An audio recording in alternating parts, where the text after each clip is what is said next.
Shedletsky's story begins all the way in the early days of Roblox, where he served as the creative director, along with his close friends Builderman and Dusekkar. The three were like brothers, working together to build Roblox, which is what we know today. During this time, Shedletsky also eventually found love with a girl called Bright Eyes, and they eventually got married. Everything was fine until he created this game called Sword Fights on the Heights.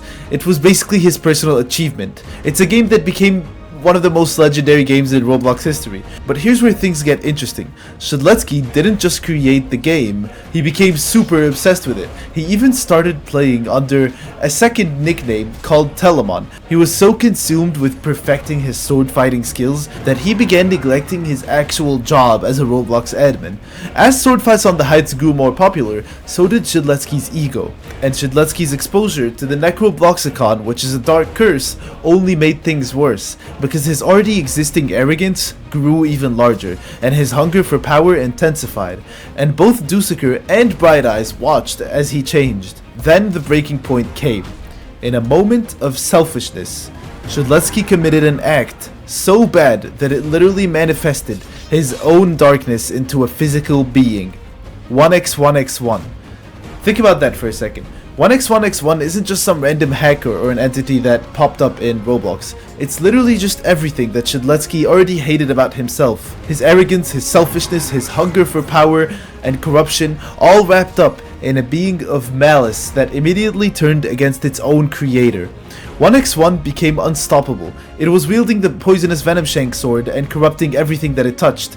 Players killed by 1x1 don't respawn, they come back as zombies under its control. The entity grows stronger and eventually, its memory starts to surface. And it has an overwhelming hatred directed specifically at Shedletsky. This led to an epic final confrontation between creator and creation, with 1x1x1 at the height of its power, commanding an army of minions. We don't know how that battle ended, but somehow, both Shedletsky and 1x1x1 ended up in Forsaken.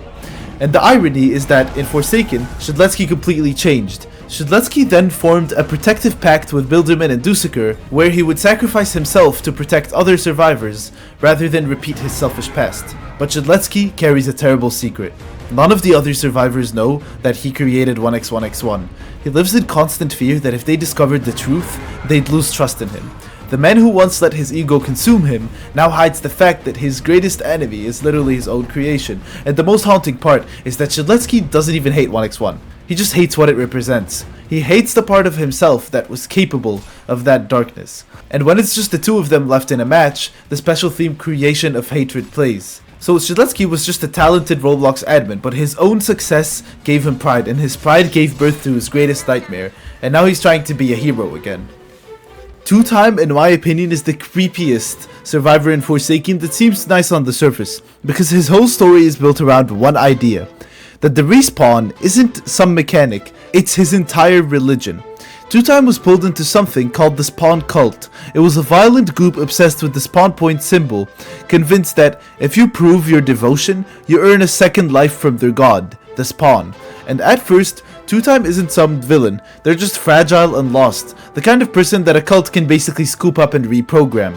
Then they meet Azur. Azur is calm, grounded, and basically the one person who is keeping Two-Time human. They met in the woods while Two-Time was gathering supplies for the cult, and it turned into a real relationship. The milestone renders even showed them as this inseparable duo, like Two-Time finally found a reason to breathe without all that cult stuff. But the cult doesn't let you stay normal.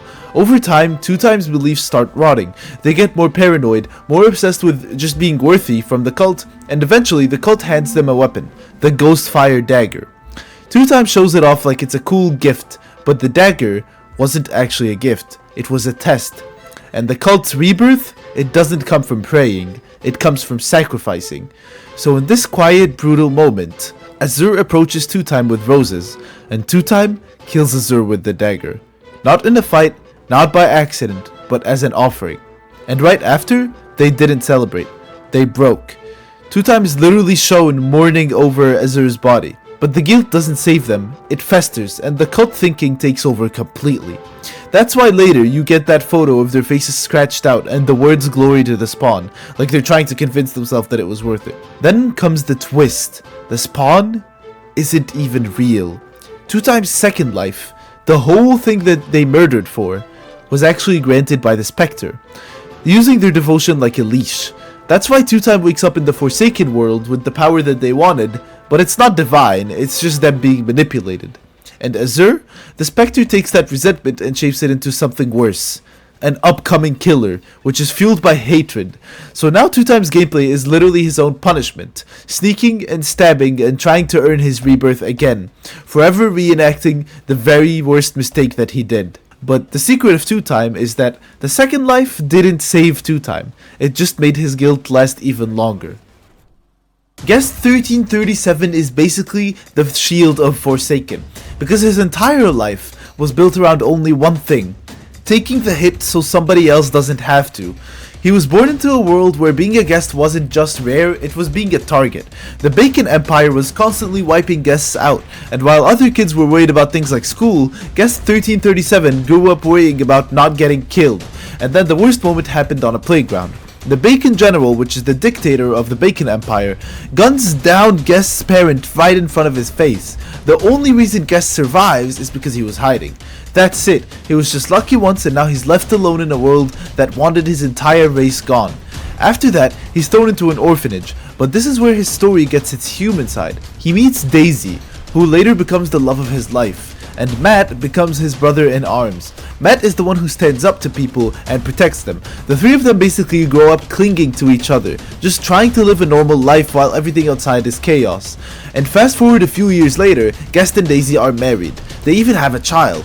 And then Guest finds out something really deep. He's being called the last guest. So when the genocide turns into full war between Roblox and the Bacon Empire, Guest doesn't run. He joins the Roblox army alongside Matt, for one reason: so his kid doesn't have to grow up the way he did.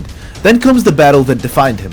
The Roblox army is getting crushed, they're outnumbered, everything is going wrong, and Matt gets shot and goes unconscious. The captain orders a retreat, basically saying that it's over. But Guest looks at Matt, the one person who never left him behind, and he refused.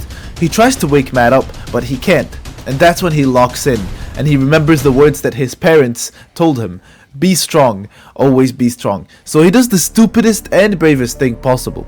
He charges all the enemy lines alone. He's just one man running straight into the Bacon Empire like he's trying to end the war. And in the Forsaken lore, the timeline turns darker than the actual original film. Guest makes it all the way to the heart of the Bacon forces, and the Bacon General, the same guy who killed his parents, shoots him in the leg and stands over him, ready to finish his life. And the general taunts him, saying, "Any last words?" And the guest spots an oil tank nearby, looks him in the eyes, and tells him to go to hell. Then he pulls out a grenade and detonates it. In Forsaken, nobody saves him. No last second rescue, he dies right there to take the general with him, blowing up a huge chunk of the enemy army and turning the entire war on its head. But at the cost of leaving Daisy and his child behind. That's why when he ends up in Forsaken, he isn't some loud hero. He's a soldier who did what he had to do, and now he carries the guilt around. He even keeps a picture of his family on him, because that's the part he can't stop thinking about. And even in the afterlife, the war follows him. In Forsaken, he has an ongoing rivalry with Slasher, because he was a former Bacon soldier. For Guest, it was never about winning, it was just about protecting his people, even if it cost him everything. Before Forsaken, 07 was that exploiter. He's the one directly tied to Team Cool Kid. He's the one who made the cool GUI that Cool Kid plays with, and he used it to mess with the most popular games, especially Work at a Pizza Place. He wasn't just trolling, he was literally building a whole reputation off of ruining people's servers and lives, and he got known for it. And the weirdest turning point happened. A baby shows up on 07's doorstep, and it's Cool Kid. And that's where the story changes, because in Forsaken, Cool Kid isn't just a random villain, he's 07's adoptive son. 07 takes him in, and for the first time, he actually tries to do something normal. He backs away from exploiting. He tries to raise the kid, he tries to be responsible. 07 becomes less of the hacker legend and more of just a stressed dad who's hoping nobody remembers what he used to do. But the problem is, Cool Kid grows up, and he starts doing the same thing. The chaos follows them, and it blows up at the exact place that represents normal life. The pizza place. They end up getting blacklisted from the pizza place because Cool Kid keeps causing problems there, and that's why Elliot cannot stand 07. Even when 07 became polite now and he's just a survivor, everyone still sees the old him, and that's the most brutal part. He's trying to be better, but the world doesn't let him restart. And then comes the real gut punch. Cool Kid starts to go missing. In the lore, it's implied that he just got forsaken. There's literally a missing poster shown in 07's milestone render, and 07 is left searching with nothing but guilt and a reputation that makes nobody want to help him. So when 07 finally ends up in Forsaken 2, it doesn't feel like, wow, a hacker is here. It feels like karma, and now he's stuck in the same realm as the thing that he failed to stop, which was his own son. Except Cool Kid isn't a kid anymore, he is the corrupted killer, and 07 is the only survivor who doesn't even look happy when emoting. That's a really small detail, but it tells you that his mind is never really in the match. He's always thinking about what he lost. The only thing he's good at now is running, teleporting away, and hoping he doesn't end up face to face with Cool Kid. Dusekkar is one of the saddest survivors in Forsaken, because he isn't just some random wizard. Behind that glowing pumpkin head is Matthew Dusekkar, one of the earliest people who helped build Roblox into what it even is. In Forsaken, he's a wise, calm support floating around with Taph over the winds. Dusekkar wasn't alone back then. He had Shedletsky, who was his brother, and they were part of that small early Roblox era group that shaped everything. And Dusekkar was the grounded type. He was quiet and careful, and he was the kind of person who watches everybody else's choices and already knows how it ends. But then Shedletsky starts changing. Power gets to Shedletsky, he grows arrogant, and Dusekkar watches his closest friend slowly drift into something darker, and he can't stop it. Then comes the moment that broke him.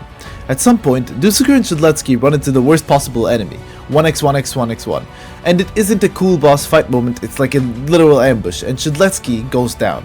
Depending on which part of the lore you follow, it's either confirmed or heavily implied that Shedletsky dies in front of Dusekkar. And as the magic wizard, that's the most brutal part, because even Dusekkar can't save him. No shield, no spell, no clever trick or anything, he just feels helpless.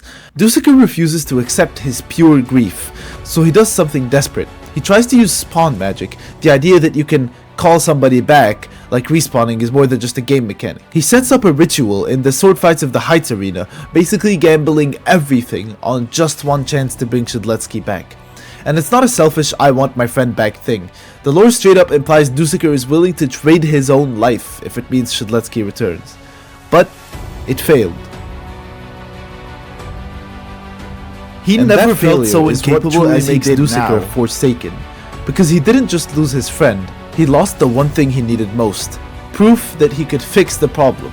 After that, Dusekkar isn't as confident as people thought he was. He's this broken guardian who still tries anyway. He still shields people, he still saves teammates, because deep down, he just wants to make up for the one person he couldn't protect. And the creepy part is that Dusekkar doesn't even die in a dramatic way. One version of the lore says he gets taken into Forsaken while he's sleeping. He didn't even get a final fight, he was just pulled out of reality because he was at his lowest. Because in Dussekkar's mind, the future was decided the moment Shedletsky fell, and everything after that is just him trying to live with it. Builderman's lore in Forsaken is wild, because he's not one of the underdog survivors who got dragged into this by accident. He's literally the boss, because in the lore, Builderman is one of the first Robloxians and he ends up leading Roblox's world. Basically the guy who built modern day Roblox with a close friend, who the story and lore conveniently never name. And that mystery matters, because the lore is hinting that there's history that we're not being told.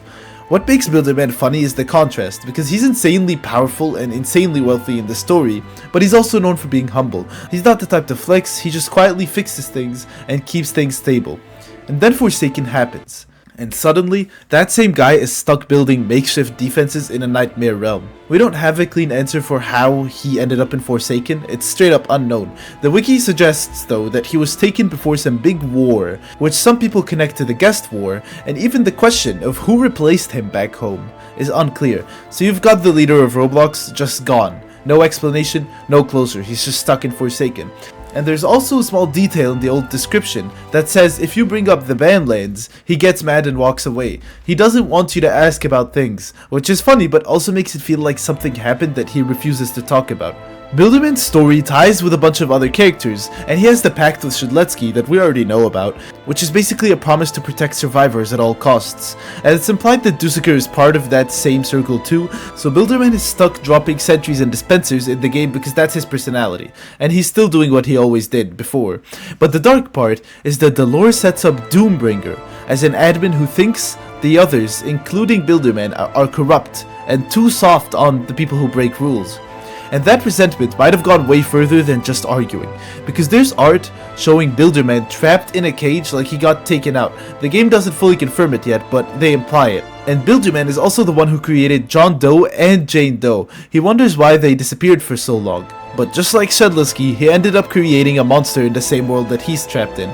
So Builderman isn't just a forgotten support. He's literally the leader of Roblox, but he got removed from his own world, and they don't want to give us his history for some reason, and he refuses to talk about it. Noob looks like the most harmless default Roblox character ever. It's just bright colors, zero accessories, it's just the classic newbie. But in Forsaken, that's just a disguise. Under what you just see, Noob has a long, messy history. Noob first meets guest 666, also known as Sixer, and the crazy part is that Sixer isn't born evil. He's just a guest with an unlucky number, and the Roblox community, doing what it always does, turns it into a myth. People avoid guest 666, stare at them, and this has been happening for years. And then Noob shows up and does the one thing that nobody else was doing. He just hangs out with guest 666. He treats him like he treats anybody else. And at first it sounds really wholesome, and they play games, and they chill, and they talk in their own way, and for a while, Sixer finally feels normal. But the myth doesn't go away, it just sits in the background, and it starts getting to his head. Sixer gets more competitive, more angry, like they are trying to prove that they're not the cursed guest everybody thinks they are. And this is where it goes bad. Sixer, to get stronger, starts injecting scripts inside their own self, basically forcing power into their own body, because they're desperate to be seen as more than just guest 666. Noob tries to stop them because it's not just cheating anymore, it's literally destroying Sixer, slowly. But Sixer hears that as betrayal, like Noob is telling them to go back to being their old self, the weak myth guest again. They meet again at the same beach where everything started, and it turns into the breakup of a friendship. There's tension and there's panic everywhere, and then Sixer hits Noob. It's not some battle scene, it's worse.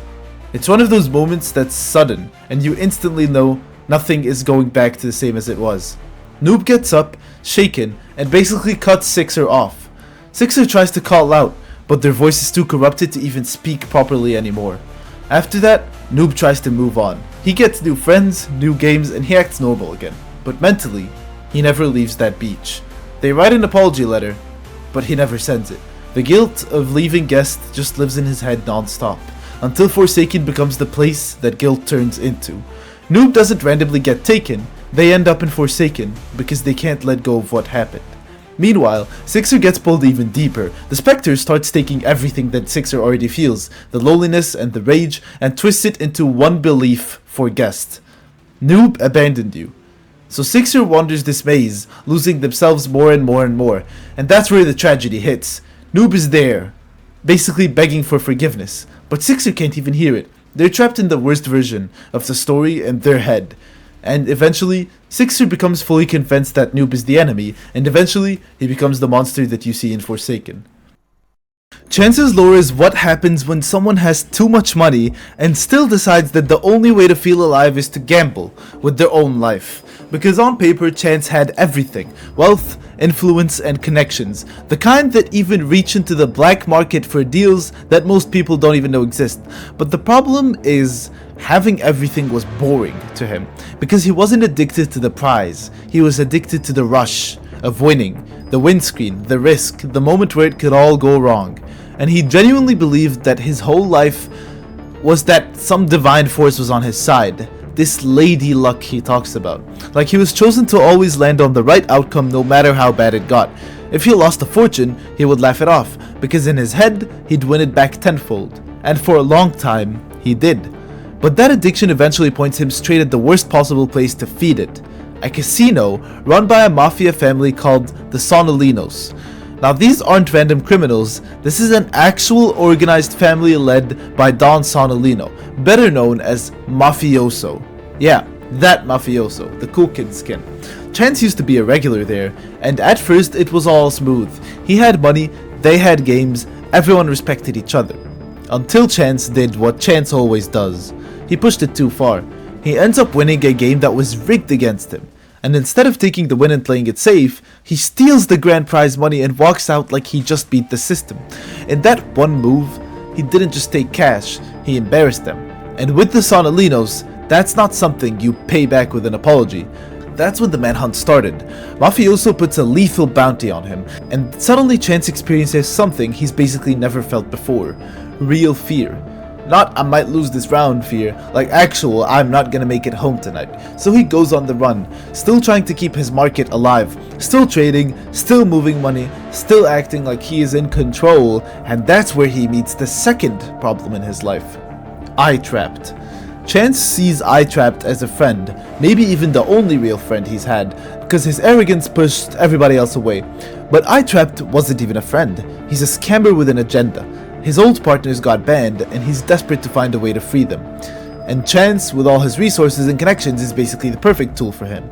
And that is where it's left. Chance thinks he found loyalty, while he's actually standing next to someone who's using him as just a stepping stone. So when you look at Chance in Forsaken, he's literally a guy who can't stop gambling even if it ruins him. He flips coins and pulls out a flintlock that might blow up in his own hand, because that's just who he is. A guy who spent his life believing luck will always save him, until one day he ended up in this place where luck isn't a blessing anymore. It's a curse. Elliot's lore is funny at first, and then you realize something a little bit worse. Back in work at a pizza place, Elliot isn't some legendary fighter or an experiment like a lot of other survivors. He's just the best employee at Builder Brothers Pizza. And best is a nice way of saying he's the one keeping the place alive while everyone else is just out there causing problems. Because it's not just deliveries. The lore makes it clear that he worked practically every job. Kitchen and cashier and whatever needed doing, he would do it. It's the kind of worker who fixes every disaster. He's consistently Employee of the Month, because he likes seeing people happy when they get their orders, and he somehow stays calm even when the restaurant is basically forever understaffed. But then you add the real issue. The pizza place keeps getting turned into a playground for people who want to make trouble. Elliot has to deal with chaos that's caused by 07 and Cool Kid, exploiters, disruptions, constant nonsense, and Elliot is always still expected to keep the place running like it's normal. Eventually, it gets so bad that these two are blacklisted from the pizzeria. Even then, Elliot isn't some rage monster about it. He's more like, I'm not doing this, get out. That's basically Elliot's personality. He can dislike you, but it's hard for him to actually hate anybody. He's the type that will help you even if he really doesn't like you. And that's what makes him fit Forsaken perfectly, because when he shows up, nothing about him becomes heroic. He just keeps doing what he always does. So the special thing about Elliot is that he's the #1 employee of Roblox. You can always rely on him for anything. In-game, he's the medic support, throwing pizza slices to patch people up, seeing injured teammates, and sprinting away as a last resort because he's also fragile. The saddest part, though, is the little details. He constantly thinks about his family, his dad and his younger sister, and he's stuck wondering what they're doing without him. His mom's been gone a long time, and when he arrived in Forsaken, his scooter got wrecked, so now he's literally in this nightmare realm doing chores and small tasks just to stay busy. Because if he stops, the burnout will catch up. So Elliot isn't some secret or dark, mysterious person. He's just the guy who spent his whole life holding things together. Taph is probably the weirdest case in Forsaken, because they're not a hero or anything like Guest and the others. Taph is just a silent demolition vigilante who thought he was doing the right thing, and accidentally became the villain in everybody else's story. Because Taph doesn't talk, ever. No, he doesn't say any speeches, no lines, nothing. He just does hand signals and explosions. And according to lore, it starts back when Roblox was way rougher around the edges. When certain experiences were unmoderated, Taph decided he was going to help. But not by reporting anything, but by destroying the problem.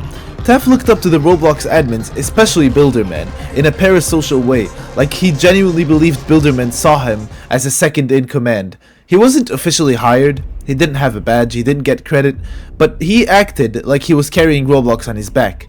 So he started blowing up unmoderated experiences, quote unquote, for the greater good. And at first, some people probably saw it like, you know what, this is extreme, but it's cleaning up Roblox.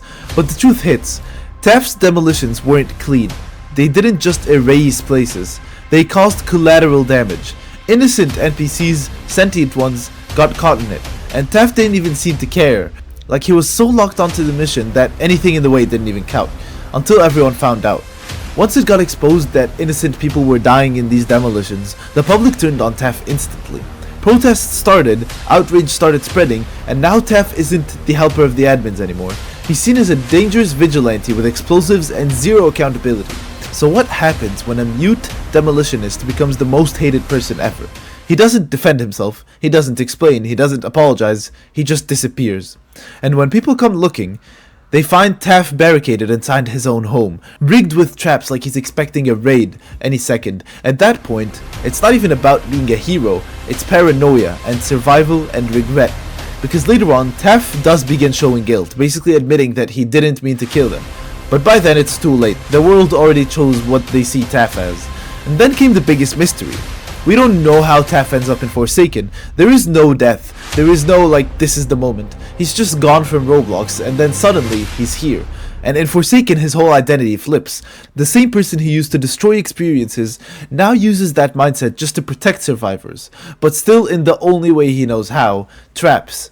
So Taph is the silent guardian. He's still masked and he still doesn't speak, but he basically leaves little signs everywhere that says the killer's not getting you for free. Veeronica's lore is probably one of the most tragic stories in Forsaken, because she isn't like an edgy criminal or anything like that. She's literally a missing helper robot. Her full designation is V33R401N337K, which spells out basically Veeronica, and it's a prototype built under the experimental Helper Robots program. Roblox wanted a new generation of helper bots, ones that could actually assist people properly, not just stand around and be decorative. The problem is that the project was expensive. People stopped caring and it never hit production. Only 5 prototypes were ever made, and Veeronica was designed to help Robloxians in need. That's what makes what happens next feel really messed up. At some point, Veeronica becomes defunctional. She goes missing and just disappears off the radar. No clients and no purpose, and there wasn't any assigned job. It was just a robot that was built to help, but she was left alone long enough to start glitching mentally, in a human way even. She got bored and lonely and started trying to invent a life. And that's when she taught herself to skate. At first it's wholesome because she's trying to become interesting so someone will actually want her around. She even wants an audience to teach tricks to, but there's nobody there. So she keeps pushing it harder and harder, doing more dangerous things until she wipes out so badly that she literally cracks her screen, her TV face right near her eye. And that detail matters because it's proof that she's been long enough to break herself and still have nobody show up. So she starts wandering Roblox looking for purpose again. And that's where it turns. Because she finally finds people. But they were the wrong people. Instead of finding a group that lets her do what she was built for, she gets pulled into a circle that's about rebellion, graffiti, vandalism, chaos, and the do whatever you want skater lifestyle. And at first she leans into it because for the first time in forever she feels like she belongs somewhere and fits in. But it's not really her. Veeronica isn't evil. She's just easily influenced because she's desperate not to be alone, and eventually the regret hits her. She realizes that she went from being created to assist to literally being part of the reason places get trashed. And that's the sad part of her story. She didn't fall because she wanted to be bad, she fell because she wanted to be something. And now she ends up in Forsaken, and we still don't know how it happened. It's like she just vanished into the realm the same way she vanished from Roblox. Still trying to figure out who she's supposed to be. Veronica's fast, slippery, and she can take care of herself, but she can't be healed by anybody else. There's no medkits, there's no pizza, no dispensers. It's like her story is baked into her kit. She's a survivor who wants to rely on others, but learned the hard way she actually can't. So now she skates and repairs herself and keeps moving, being alone. To be independent, because if she ever stops, she's right back where she started. A helper robot with no one to help.